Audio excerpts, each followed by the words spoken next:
Hello everyone and welcome. My name is Mathilde Miravet. I'm Head of Data Measurement here at Google. It's impossible to ignore the headlines today. AI is changing everything. It's faster, smarter, and more capable than anything we've seen before. But here is the uncomfortable truth. In a world where this technology is democratized, simply having AI is no longer a differentiator. It's table stakes. If everyone has the same engine, what determines who wins the race? It's the fuel. And in today's landscape, your data is your competitive advantage. It is the unique signal that teaches Google AI who your customer actually is, rather than just who they appear to be. However, maintaining that advantage is becoming harder. We are operating in a reality that is predictably unpredictable. For years, we relied on the website tag as a single source of truth. But in a world of browser restrictions and fragmented user journeys, that visibility is retreating. If you are relying solely on legacy signals, your map of the customer journey is fading. This is why we need a fundamental shift in mindset. We must stop thinking about measurement as a maintenance task and start thinking about building data strengths. Data strength is the resilience and power that comes from a comprehensive multi-signal strategy. It is the strategic advantage you gain by unifying your entire ecosystem, from your CRM to your web and offline sources, to create a complete customer view. And if you're running campaigns in Google Ads, you should look for the Data Manager tab to get started. Why does this matter right now? Because your measurement tools are only as good as the data you feed them, no matter what source or signal matters to your business. By building data strengths, you ensure your campaigns work for you. This isn't just about better reporting. It's about giving you the confidence to back your budget decisions with hard data. To see the real-world impact of building data strengths, let's look at Samsung. Samsung and their agency Starcom tackled privacy-driven measurement gaps by focusing on data strengths. By implementing consent mode to adjust tag behavior based on user choices and enhance conversions to bridge the gap between ad interaction and conversions using Ads first-party data, they recovered lost visibility while respecting user privacy. The results were significant, plus 12.5% conversions via consent mode, and specifically regarding the tool we are discussing today, they saw an 8% increase in conversions via enhanced conversions. As their analytics manager noted, this didn't just improve accuracy, it allowed them to recover previously lost conversions and build a stronger foundation for future growth. So, how do we build these data strengths? Well, we view it as a journey of 3 distinct actions. First, you must connect your disparate data sources to break down silos. Second, you must maximize the signals you capture to fill in the gaps. And third, you must activate that data to fuel AI-driven growth. While all 3 are critical, there is one specific solution that sits at the heart of maximizing your signals. And that solution is enhanced conversions. Enhanced conversion is the key to unlocking true data strengths. It works by bridging the gap between online leads you actually generate and the sales that happen offline across devices. By securely matching your first-party data to signed-in Google users, it gives the AI the answer key it needs to optimize effectively. Advertisers who adopt this solution are seeing significant lifts in observed conversions and ROAS. Today, our session will be hosted by an amazing panel of experts. Genevieve Hoskins, Jane Lynn Harris, and Emma Phillips. And they are going to show you exactly how to implement enhanced conversions to future-proof your measurement. As they dive in, remember that our team is standing by in the live chat. If a question pops up, drop it in right away and we'll get you an answer in real time. Now, over to Genevieve to talk us through the beauty of enhanced conversions. Hello, everyone. Good afternoon or good morning, depending on where you are. Thank you so much for joining us today on this live stream about enhanced conversions. My name is Genevieve Huskins. I'm EMEA product lead looking after enhanced conversions among some other products, and I'm based in London. The beauty of enhanced conversions is that it helps you measure properly across the entire funnel that your customers may have with you, regardless of your objective. So historically, enhanced conversions actually primarily was useful for advertisers who only measured conversions online. So you could think about a basket, a purchase, a simple checkout on your website. But actually, since a couple of years, we now also enable fully offline measurement, where if someone submits a form on your website, you can still afterwards import offline data of whether that person truly ended up converting with your business. And so this distinction between online goals and offline goals is important because it'll help you choose between the right type of enhanced conversions. So how actually does it help you when it pertains to web-based conversions?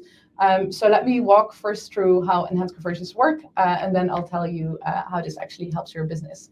So enhanced conversions helps you measure web-based conversions in cases where cookies are unavailable.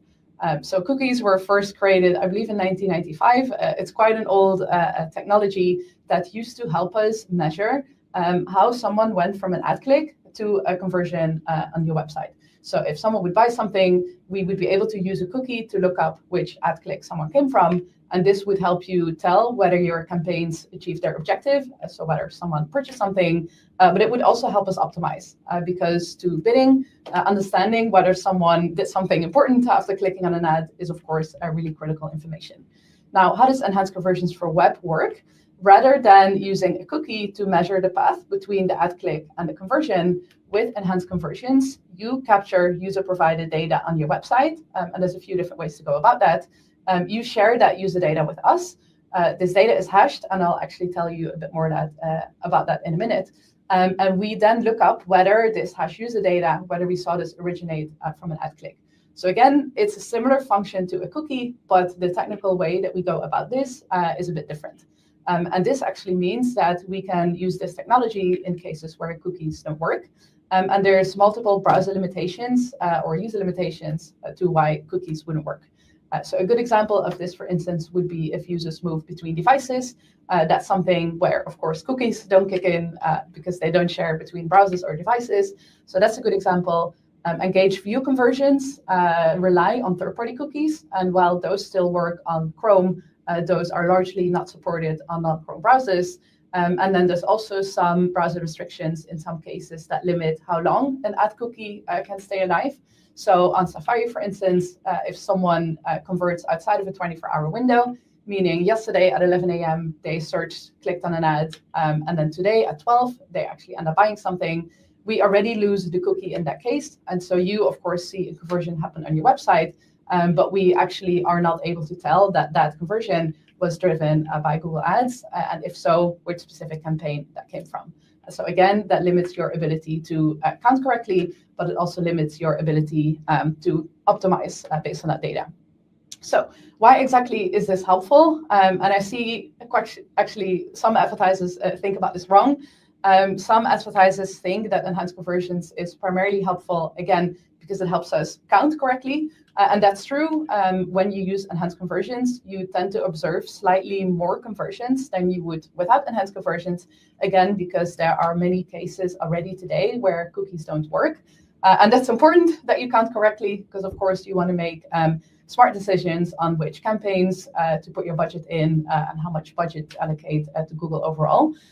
But even more important, perhaps, is the ability for bidding and automated campaign types to optimize towards good quality data. And so, yes, the counting is great, but actually the optimization piece is much more important still. And so we know that if you use enhanced conversions, we have visibility into some user paths that otherwise we wouldn't be able to optimize for. Search-based advertising is somewhat straightforward to measure because where there's a click, it's easier for us to find the origin of the ad click, of course. But if you think about campaign types like Performance Max, Demand Gen, or if you advertise on YouTube, there again, your performance, your optimization would be much stronger with good quality data. Finally, then, we see many advertisers shift towards using other tools to effectively measure and judge performance. So you could think about things like incrementality studies, conversion lists, or even things like MMM. So we just announced a brand new MMM called Meridian, if you've heard of that. But even these tools rely on having good quality data to make your decisions based off of. And so if you want to test the true incrementality of your campaigns, it would be very important that you count every conversion and not that you only make your decisions based on partial data. And so for that reason, if you want to do any incrementality testing, we really strongly recommend, again, that you would use enhanced conversions for web. Now, I want to talk a little bit more about the correct implementation methods that we have available. So there's 3 broad ways to go about this at the moment. So one is we have an implementation option that's called automatic implementation, which means that you sign our terms of service, and I'll talk about that next. And we then try to change your Google tag, or within Google Tag Manager, we try to pick up the right information that looks like an email address, we hash it, and then it gets shared to our servers. So automatic implementation is good for you if you are either not so technical or you are quite short on time. You can check the box, and again, we'll then do our best to try and find the correct field to identify as email address. So if you don't have time, this is a great option for you. The second option is what we refer to as manual configuration. So you would go into the settings, either for your Google Tag or Google Tag Manager, and you would tell the system, this is where I keep my email address. And there's a few different ways of how you can tell the system where to pick up the right information. And those are either a little bit more easier or a bit more technical, requiring some code. But still, if you follow the instructions on our Help Center, this is fairly straightforward. There's clear step-by-step guides to go about that. And so that's the second option. So data still gets passed via the tag, but you tell the system where to pick up the exact correct information. Finally, then, if you feel happier sharing information via API, that is possible. You then send data to the Google Ads API. And really what you're doing with that is you're making a conversion adjustment. So you're telling Google, remember this conversion that you saw via the tag. I want to append this consented user provided data so that I can measure my enhanced conversions.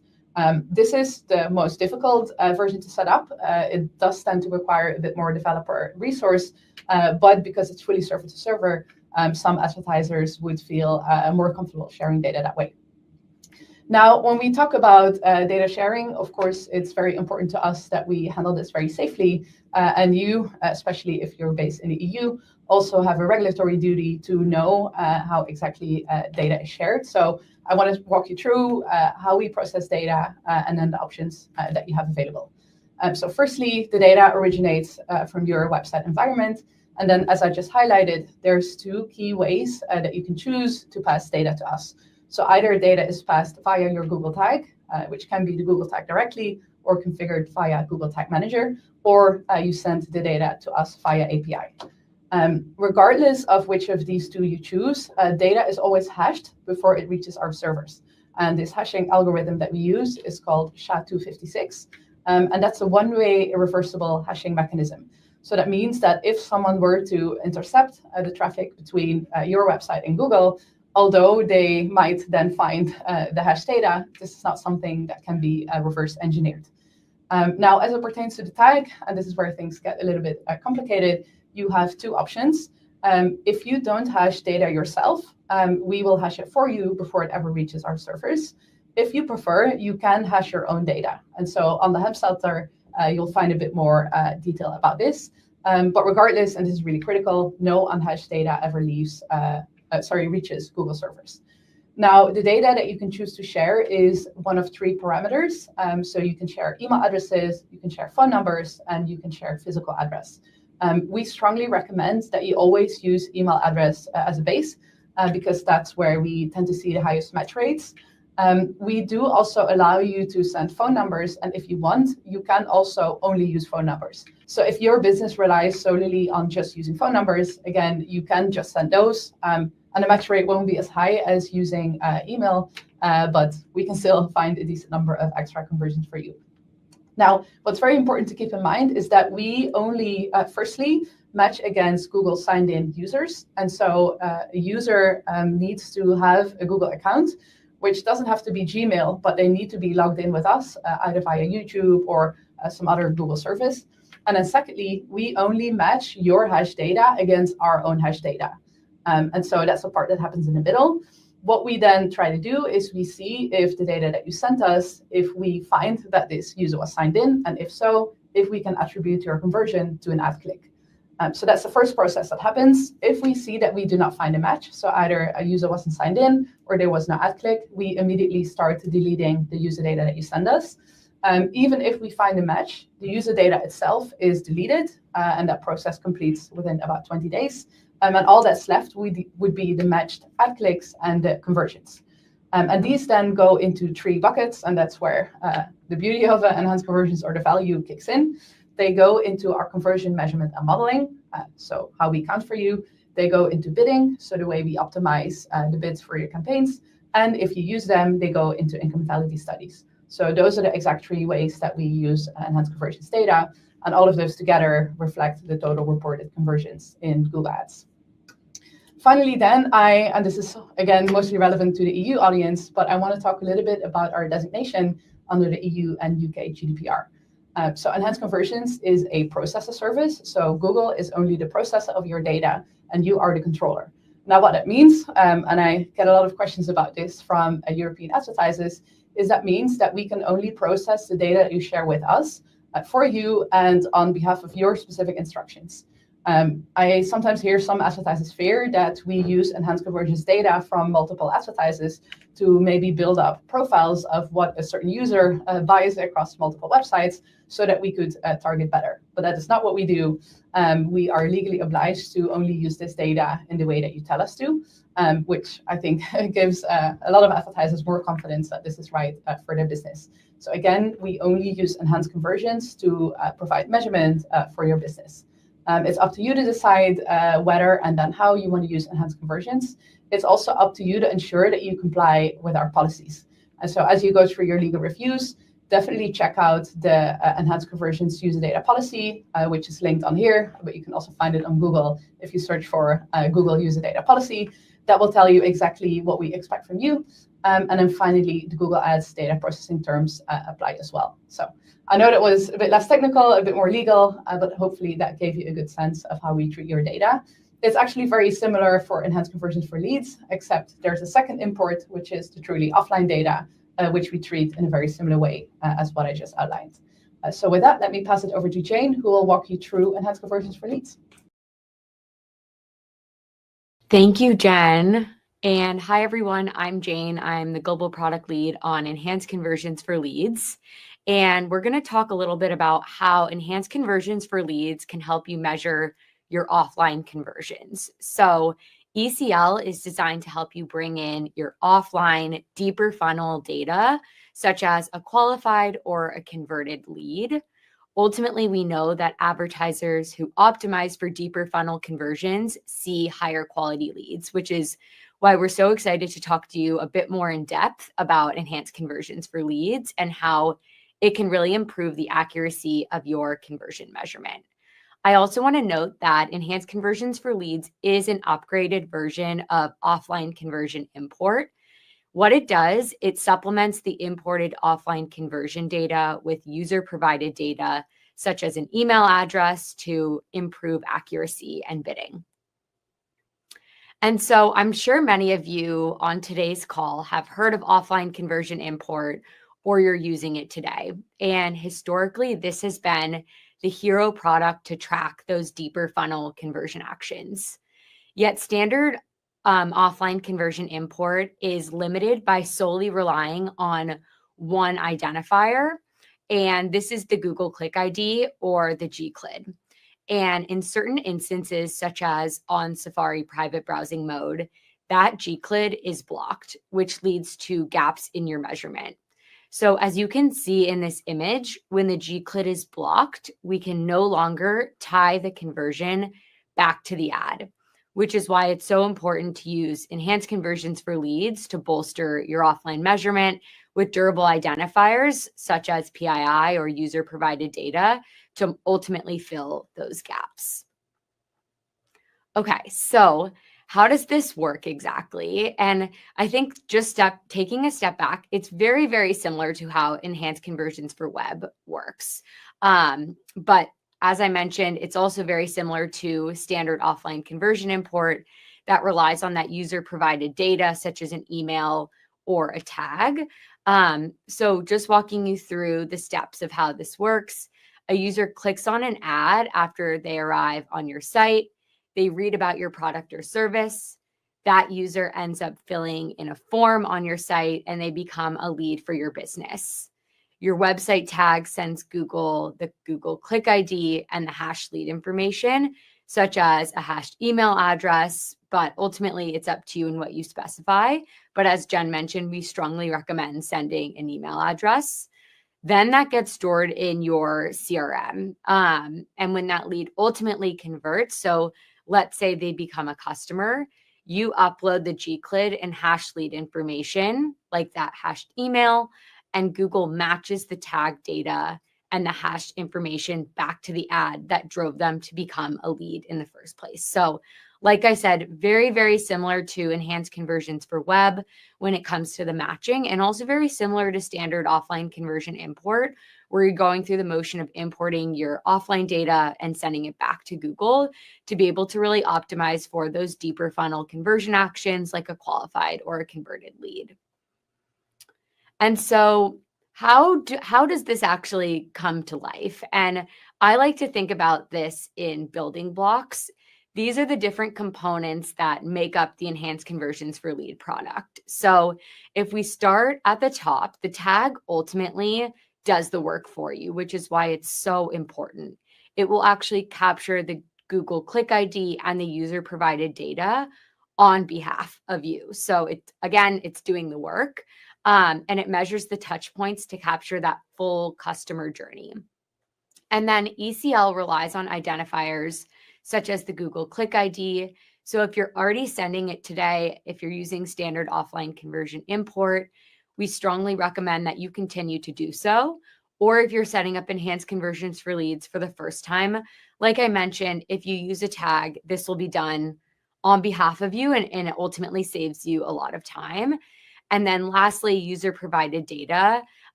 This is really the key to what makes enhanced conversions for leads that durable alternative to standard offline conversion import. We see that advertisers who are also sending user provided data in addition to that Google Click ID and using a tag are seeing on average a 10% uplift. And this is ultimately what unlocks cross Google conversions, including engaged view conversions, and really helps ensure that you are filling in those measurement gaps where Google Click IDs may be currently blocked today. So all of these things, when you put them together, equals enhanced conversions for leads. And the proof really is in results. So we ran a study last year and we found that advertisers who implemented that UPD or user provided data alongside a Google Click ID saw on average 10% more conversions than measured with standard OCI, 8% on search and 22% on YouTube. And again, the way I like to think of this uplift is happening because there are places today on different browsers, such as Safari private browsing mode, where that Google Click ID is being blocked. And so adding in durable alternatives like user-provided data really does help fill those gaps, hence seeing the uplift. Okay, now I'm going to walk you through a demo of enhanced conversions for leads. Keep in mind, this demo is about 2-ish minutes long. I'm going to give you a high-level overview, but this will be shared afterward as well, so you can follow along at home. Okay, so the first thing you want to do is make sure that you sign the terms of service and you turn on enhanced conversions for leads. It's very important to do this first. Then you can go ahead and create your new conversion actions and ensure that you're setting this up similar to how you would an offline conversion import and really importing via clicks. Now we're going to import our offline data. For the sake of this, we're going to use a Google Sheet. We're going to do this via Google Ads Data Manager. If you haven't heard of Data Manager yet, it's an in-UI tool that allows you to upload your offline data. It makes everything much more seamless, and it handles the hashing on behalf of you, which is huge and a huge time saver. So I've gone ahead, I've uploaded sheets via Data Manager. Now I'm finding the correct sheet that pertains to the data that I want to upload.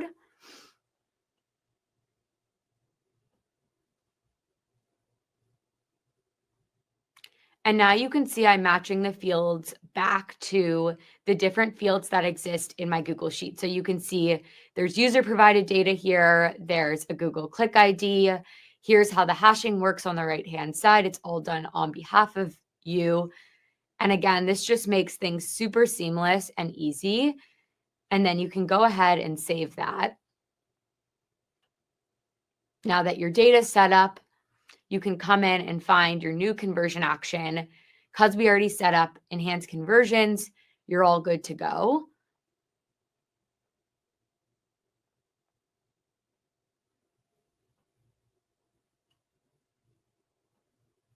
And again, just saving everything. And then I'm going to hover over diagnostics, and you can see I have an urgent alert here. That's because this was for the sake of today's demo. So you can see the different alerts that are associated with enhanced conversions for leads. You can address these directly in the UI. It will also direct you to a Help Center article. But if you need more assistance, feel free to talk to your Google rep as well, who can help you set up a call with one of our members of our technical team. Again, I know that was a quick overview, and enhanced conversions for leads has many steps. So hopefully that was helpful, but you'll be able to watch the demo afterwards. Okay, so now to talk a little bit about, you've set up enhanced conversions for leads. You're sending that Google Click ID and that user provided data, and you ultimately want to use that data for bidding. Enhanced conversions for leads enables smart bidding. And so a few things to keep in mind. The first is you want to categorize your conversion goals correctly. So this was shown in the demo, either choosing a qualified or a converted lead, which ultimately equals those offline conversions that you're passing back to Google. The next is make one change at a time. Take it slow. This is really, really important to let the system learn. And so that's the best way to manage any potential performance fluctuations. And we have much more detailed information on this in the Help Center, but a really good rule of thumb is just to make one change at a time. We don't want to overwhelm the system, and this will help ensure that you're seeing the least amount of fluctuations. And then lastly, allow your new smart bidding campaign to adjust over 2 to 3 conversion cycles. Again, as you all probably know, there is a learning period with this, and if you take it slow, it can take a little time, but the reward is definitely worth it. And again, these are just best practices to keep in mind when you're starting to bid to your enhanced conversions for leads action. Okay, now to recap and talk about next steps. Again, we've gone through a lot of this, but if you're setting up enhanced conversions for web and you're measuring your online events, you'll want to use enhanced conversions for web. And so make sure that you start by signing your terms of service. This is at the account level. So if you do it for enhanced conversions for web, you're also set for enhanced conversions for leads. Make sure you configure your Google Tag or Google Tag Manager and use those in-UI diagnostics, which I hovered over, to ensure everything is set up correctly. And finally, make sure that your customer data is available on that lead form submit page. This is incredibly important. We have to be able to capture that user first-party data. Again, a lot of this is very similar for enhanced conversions for leads, just a bit of a different use case. So enhanced conversions for leads really works if you're looking to import those deeper funnel offline conversion actions, such as a qualified or a converted lead. Again, make sure you sign the terms of service. Make sure that you're able to import that offline data. So It's either stored in a CRM, an API, or some sort of a Google Sheet or Excel. And then lastly, ensure that your diagnostics are working, and ensure that you're sending all events. So this is really important, but not just ensuring that you're sharing rows with PII, but also Google Click IDs as well. So sending all combinations, all rows, and all events. And now we're going to begin the live Q&A.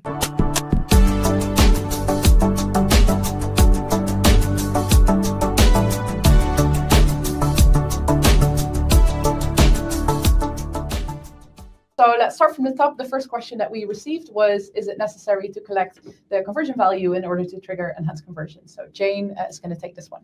Yes, this is a great question. And I think everyone on this call knows that not all leads are the same. And so being able to differentiate by value is extremely important. So if that's information that you're storing on your end, you can certainly share that back with Google, and use a smart bidding strategy that allows you to really optimize for those leads that are ultimately worth more, and have higher value for your business. Again, there's a lot of information on this in our help center. So if you're looking to learn more, I highly recommend taking a look at our value-based bidding section of the help center. This will walk you through step-by-steps and best practices of how to set the values, what our best practices are to see the best performance. Amazing, thank you. So next up then we received, how can I confirm that enhanced conversions is working in Google Ads? What fields are being sent? Before you were able to see it in conversion diagnostics, but it seems to be removed. Emma. This is a fantastic question. So you may have seen in the last year or so, we launched a new hub called Measurement Diagnostics. And these have basically been repurposed and moved to a different part of the UI. You can see these now within the conversion summary page. There's a lot of exciting updates that came through with this launch. I'm just going to quickly cover a quick overview of what those are. So first of all, you have this status. Jane actually walked through this in the video demo where you can actually see a quick overview of the status of your specific conversion actions. Are we actually receiving data? Is there some type of alert that needs to be addressed? So think of that kind of as a little bit of a 30,000-foot view of your conversion actions. And then we have alerts. These are the same alerts that always appeared in the Google Ads UI previously. Again, just repurposed to this new Measurement Diagnostics hub. And then we also have this coverage and impact portions of the Measurement Diagnostics. And excuse me, coverage basically shows you sort of your performance over time, but specifically looking at things like PII rate. So you can see historical data, it's aggregated across all the conversion actions you're looking at. And what this allows you to do is actually see, okay, if you add, things like additional match keys, you can see how that actually affects your PII validity over time, which ultimately can, improve performance for enhanced conversions. And then lastly, we have the impact card, which is equivalent to what internally we call sort of EC's a feeling value. Some of you might be familiar with that terminology, but this is really kind of the most important metric we think of when we talk about enhanced conversions, which really shows you that expected uplift or uplift for adding EC into your account, as well as the corresponding match rate if those are available.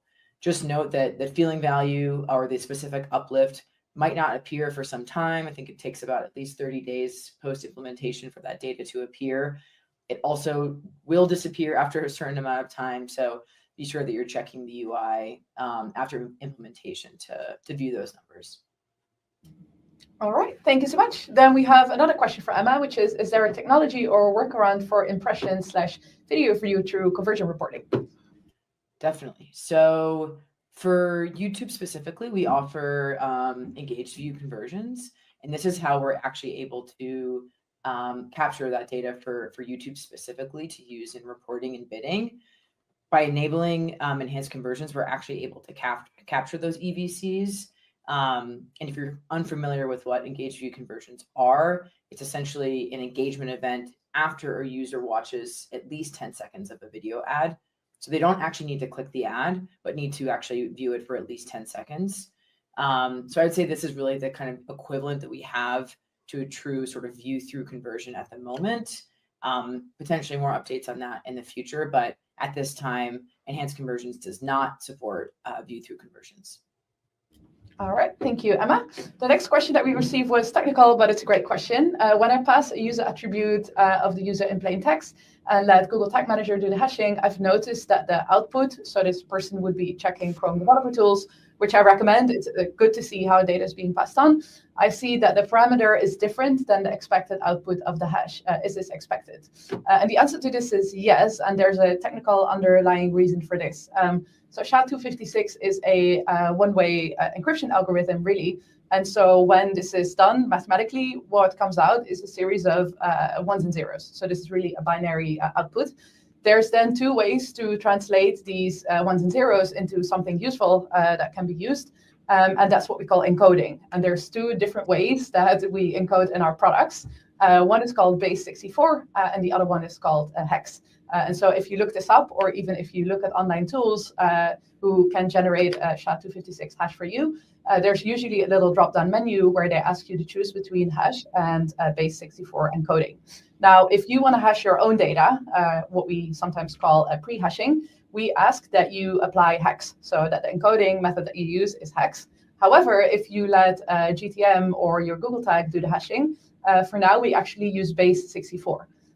If you try to hash data yourself because you want to ensure that it leaves your website correctly hashed by Google, you should hash a test email address with base64, and that output should match. I sometimes receive the question, do we add any other salting to this data? And so we don't right now, but we have some exciting plans in this space, which we're actually going to talk about at a different question. So a bit of a long answer, but if you use base64, the output should match what you're expecting. All right, the next question was for Emma. Can you match email addresses that are not Gmail? If you have an email, a phone number, how much extra does the other attributes help to improve our overall match rates? Yes, so Enhanced Conversions fully supports non-Gmail matching for both Google Ads and Search Ads 360. The email address used, though, actually has to be tied to a Google account. That's just one caveat to mention. But yes, we support non-Gmail matching. In terms of the actual incremental benefit of additional match keys, we don't have any specific data points around this necessarily. But like I mentioned before, we have these amazing tools in the UI now where you can see things like PII rate over time. And we have seen improved performance when we add additional match keys, because the way that Enhanced Conversions work is we really have these really high bars for things like PII quality, match quality that have to be met in order to even utilize that first-party data for matching and attribution. And so if any situation exists where we have a single match key, we're not able to actually perform the match with Google signed-in users, or the data is invalid for some reason, think of the additional match keys as almost like a fail-safe, having additional data points that we're able to utilize to hopefully find that match between a Google signed-in user. So practically speaking, absolutely, we recommend adding those additional match keys support just as a best practice, but we don't actually have any specific numbers around that incremental benefit. All right, thank you so much. We have a couple more questions for Emma before we move on to Jane and myself. So I am actually missing the enhanced conversion option when I go to conversions and settings. Why is that the case? The most plausible reason for this, so in order to actually see this available, the first thing you have to do to opt in to Enhanced Conversions is sign our terms of service. So that is all within the same portion of the UI. Once you actually opt in and accept our terms of service user policies, then you'll be able to opt into Enhanced Conversions specifically. But yeah, there shouldn't be another reason why you're not able to see that. All right, thank you. Sorry, I wasn't out of time checking new questions. And then one final question for Emma for now. Is there any difference in the performance of Enhanced Conversions set up via Google Tag and Google Tag Manager? Another great question. This ultimately just really comes down to how how your conversion tracking is set up today. We have full support for GTag and Google Tag Manager. What I have seen kind of worked well in the past is a lot of advertisers will use Google Tag Manager to deploy changes in mass and bulk They have, tons of tags aggregated into one setup. And so this is a very easy way to make quick changes on the fly versus more manually going into individual Google tags as an example. But ultimately, this just comes down to personal preference, how your web developer team might have things set up from sort of a optimization perspective. But yeah, there's no performance difference at all. Perfect, thank you. Then a question for Jane. How can I check that my enhanced conversions for leads has been set up correctly?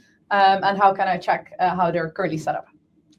Yes, this is a great question. And as Emma and I both mentioned, diagnostics is a great way to ensure that your enhanced conversions is set up correctly. You'll be able to see alerts both at the conversion action level on that ECL action, as well as under the diagnostics tab. So you'll be able to check, is the tag firing, is PII or user provided data being captured? And then also for enhanced conversions for leads, we have offline import diagnostics. So as I mentioned, it's really important to ensure that you're sending that offline data for enhanced conversions for leads to ultimately work. So you can also troubleshoot here to ensure that CRM or API or Sheets data is coming through accurately. And again, all this is listed in our help center and explains how the alerts work, how to address them, and what to do next. But it's also all in the UI. Amazing, thank you. The next question that we received, a very important one, in terms of GDPR compliance, to what extent do e-commerce websites take legal risk when they implement Google Enhanced Conversions? So firstly, anytime you handle user data, it's very important that you comply with the law. And so in a way, anytime you handle user data, you are taking a degree of legal risk. Now, of course, we wouldn't launch a product in a market if we didn't feel that it would be compliant with local laws. And we have sometimes in the past decided not to launch certain products in the EU for that reason. Now, where our priority lies is one, making sure that our end, we handle user data correctly. So we put a lot of measures in place that we think really improve the safety of enhanced conversions. But the other big thing that we try to do is be super clear on how we process user data, both on our help center, but then also we have a lot of extra documentation available that your Google team or the support team would be able to share with you. So generally what I would recommend is that you do, of course, go through legal reviews for enhanced conversions. If you look up data protection impact assessment, those are some really good questions that you should ask as you evaluate enhanced conversions. This is the same for any product where you handle user data, and then your Google team would be able to help you out with answers to any questions where you might not be sure. Now, what we don't specify, so we specify in very clear terms how we use user data and how we want you to handle that data, but what we don't specify is how exactly you should request consent. For enhanced conversions, we just say that you need to make sure that you follow local laws. And so that really would be a question for your own legal team to revise, because that depends a lot also on how you yourself handle data. All right, then the next question was actually audience related. So how can I bid more on my returning customers? How can I target the frequent users? I'll pass it on to Jane first, and then I might add some context as well. Yeah, Jen, would love your context on audiences. The way I thought about this from an enhanced conversions for leads standpoint was importing and bidding to a converted lead. Ultimately, importing that data will tell you who that user is that's ultimately converting. So step one would be to actually map your lead to sale journey. If you have not done this yet, I highly recommend this exercise. It's really, really helpful to understand the different stages a customer takes until they ultimately convert. And then ensure you're passing back that converted lead data. Again, it's really important to ensure there's enough volume and it's recent enough so that the system can really learn from it. But that's my enhanced conversions for leads take on it. But there's definitely things you can do in audiences. I believe there's a certain goal in Performance Max. Customer lifecycle goals can also help with this. So there's a lot of options out there as well. Yes, so what I would say, so if you're an online sales advertiser, and so if you're using enhanced conversions for web, it's important to keep in mind that enhanced conversions is a measurement product. So the primary goal is that we count correctly and that we improve the performance of your bidding. Now, there is a kind of natural shift that will happen as our bidding algorithms optimize, if we find that returning users provide the most value to your business, we would also take that into consideration with bidding. But I think what this user might be looking for is more a specific solution that would allow you to tell our system that, hey, I actually really care about returning customers. If you set up enhanced conversions for web, you can enable something called conversion-based customer lists, which is a mouthful. We really need to change the name to something more straightforward. But this basically allows you to create a custom match list of users who have converted on your website. So if you find it difficult to separately set up custom match or any audience data imports, you can do that directly from your enhanced conversions for web data. And that then allows you to have a list of customers who have bought from you before. You can then connect those into your other campaigns, and you can either manually apply bid adjustments, which, to be honest, this day and age is not so important anymore, because we anyway would look at the return on ad spend for your audience list to understand whether someone contributes or distracts from your overall goals. But there are, as Jane mentioned, specific campaign settings called customer lifecycle goals, where you can tell, for instance, your performance max campaigns that you either want to focus just on new customers, or actually that you would rather focus much more on returning users. And so once you have those conversion-based customer lists, long name, you can then go into the system and enable those lifecycle goals. Definitely also chat to your Google team about this, because we have actually a range of betas in this space right now. And so we think that these ways of telling the system specifically what your goal is for a specific audience is very helpful. And so there's a lot that we're doing in this space to make that easier and more flexible. All right, let me double check that I'm on the right tab. Yes, so the next question that we received is one for Emma. Are enhanced conversions available for all types of conversions, including a click on a telephone or a click on a specific URL, or would it only be a subset? Great question. So the way enhanced conversions works is ultimately PII has to be present on the page somewhere. So whether that's an email address or home address or phone number, we have to be able to retrieve that hash PII where that conversion event is happening. So the best guidance that we give to marketers is think about sort of the stages of the funnel and really look for those deep conversion actions. So this is typically an actual conversion event page, a sign up page. Where are users actually submitting PII along the customer journey?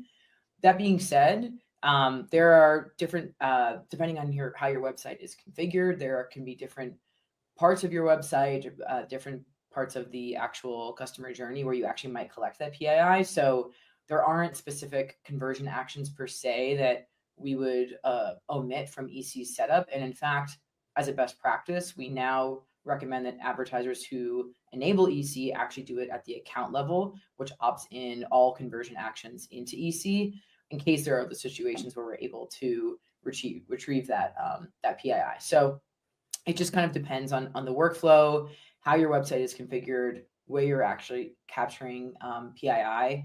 But most commonly, it's purchase page, conversion page, signups, things like that. All right, great. Thank you so much. So what is the best way to track HubSpot offline conversions in ads? And then how do I actually get the G-Clip mapped from HubSpot through the Google Ads?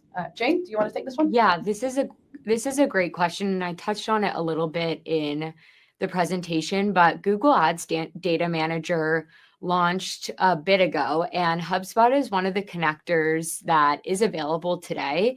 So I would recommend setting up HubSpot via Data Manager. So if you watch back at the demo, or you're just going to set up a new conversion action, where I clicked on Google Sheets, you'll also see HubSpot there as an option, and you'll be able to make that direct connection via HubSpot in the UI.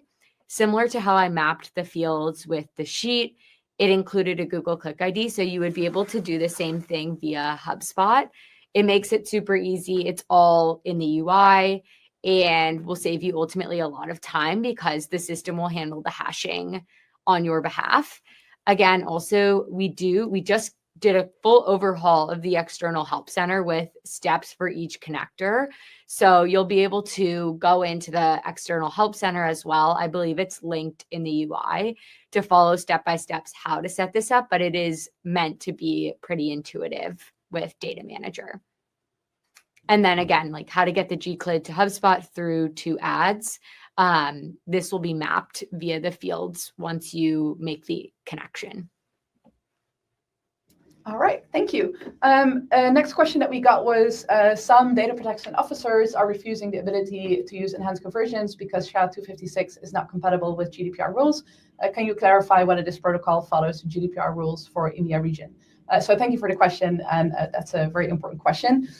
Firstly, as I mentioned at the start, we do, of course, review local laws and regulations. So if we would feel that this would not be an appropriate way to handle user data, we likely would change it. Now, GDPR says that you as an advertiser or as a business need to take appropriate measures to safeguard any data transfers. And I have heard concerns that SHA-256, because the output is always exactly the same, that there would be ways not to unhash it, but to, if you intercept it, there would maybe be ways to reverse engineer an email address. And I understand why some advertisers share these concerns. So something that we are thinking about at scale and are building out at the moment is something that we call confidential matching for enhanced conversions. And so if you search on Google confidential matching, Google blog, you'll find a really nice blog post that outlines this in detail. What we would do with confidential matching, which we have available right now for Customer Match, but is also coming to enhanced conversions, is that rather than the data going from your website directly to us, where we do the matching, instead, the matching takes place on what we call a trusted execution environment. And that would be a private cloud instance where user data is handled. And then what leaves that private cloud instance is only the data that matches Google logged in users. And so where currently, if you transfer data to us, you need to trust that we follow the law. With confidential matching, you can actually verify for yourself that we treat data in the way that we say. So you can get technical guarantees of how we treat data from third parties. You can even inspect our code ourselves. And so that's our effort to be very transparent of how we process personal data. Now, another thing that happens when you use confidential matching is rather than the data just getting hashed and sent to us, the data actually gets encrypted. So there's an additional layer of how this data goes from your website to this private cloud instance. And so it doesn't rely on this kind of output mechanism that makes any email address always have the same output. So a very long answer, but if you as an advertiser or as an agency, if you work with advertisers who have this concern, I understand where they're coming from, and confidential matching would be a great solution to use. At the moment, for tag-based conversion tracking, we are in alpha. So if you let your Google team know, this will be available to you at some point, and maybe you can participate in the alpha. But down the line, we would love to make this the default way to share any enhanced conversions data via the Google tag, because I agree that the way data is transferred is really important. Emma, I don't know if you want to add anything to this. I spoke for a long time. Oh yeah, I think you're spot on. I think the big takeaway here is that confidential compute as an investment area is extremely top of mind for our product team. You'll see this as a recurring theme through marketing events and all the advertiser events that we do throughout the year. And it is, I would say, probably the most significant change that I have seen in the sort of ads measurement space in quite some time. It is really representative of sort of a more privacy safe future, and one that is leveraging the best in class of privacy enhancing technologies, or PETs. So I think Google has always had a very high standard for privacy across all of our solutions, but this to me is truly best in class. And so I'm very excited to see all of the solutions that leverage first party data will be operating on this trusted execution environment model. So lots more to come, but yeah, we're very excited about this space and how it's going to continue to develop. Amazing, thank you. So I'm going to take one final question, and I saw a few variations of these, and that was, does enhanced conversions help to compensate the loss of data due to consent mode? And very similar question, does this work for people who don't opt into cookies? Now, it's important to distinguish that there's two specific things that cause gaps in measurement. There is gaps due to user consent, so users who choose to opt out of tracking, and then there's gaps due to technological changes, such as third-party cookies going away. We cannot measure cross-device, and in some cases, we have visibility or we lose visibility because browser data gets deleted. And these are two very different things. So if you use consent mode, in the EU, what happens is if you choose to share enhanced conversions data via Google Tag, we only share data with users who consent. So if you have consent mode configured correctly and someone rejects cookies, we of course also don't send their user provided data or the email address to Google via the tag. If you choose to upload data to us with the API, it's your responsibility that you ensure that you only send us the data that you want to share with us. So whatever you send us, we will process, regardless of the choice that someone made with consent mode on your cookie consent banner. So this is a very important distinction, because in one case we handle it for you and we only use consented, and in the other case it's up to you to determine what you want to do here and then what you share with us. So no, in a way, enhanced conversions doesn't recover unconsented conversions. That to us really is the job that consent mode does. As you likely know, we have two flavors of consent mode. There's the basic one that just ensures that your tags only fire for consented users. And then there's advanced consent mode, where we use some anonymized signals for unconsented users to recover some of the conversions lost due to users not consenting. So again, these are two separate problems. Enhanced conversions solves for the technological restrictions, whereas consent mode helps you with consent choices. And of course, we want to both comply with the law, but also recover measurement where we can. So if recovering unconsented conversions is of high priority to you, I would say maybe ask your Google team for more information on advanced consent mode, and they can help you out with some extra information. So with that, I think we have exactly 1 minute left, so we will close it out here. So again, please do fill out our feedback form, and we hope to see you next time with hopefully more exciting updates. Thank you so much. Thank you.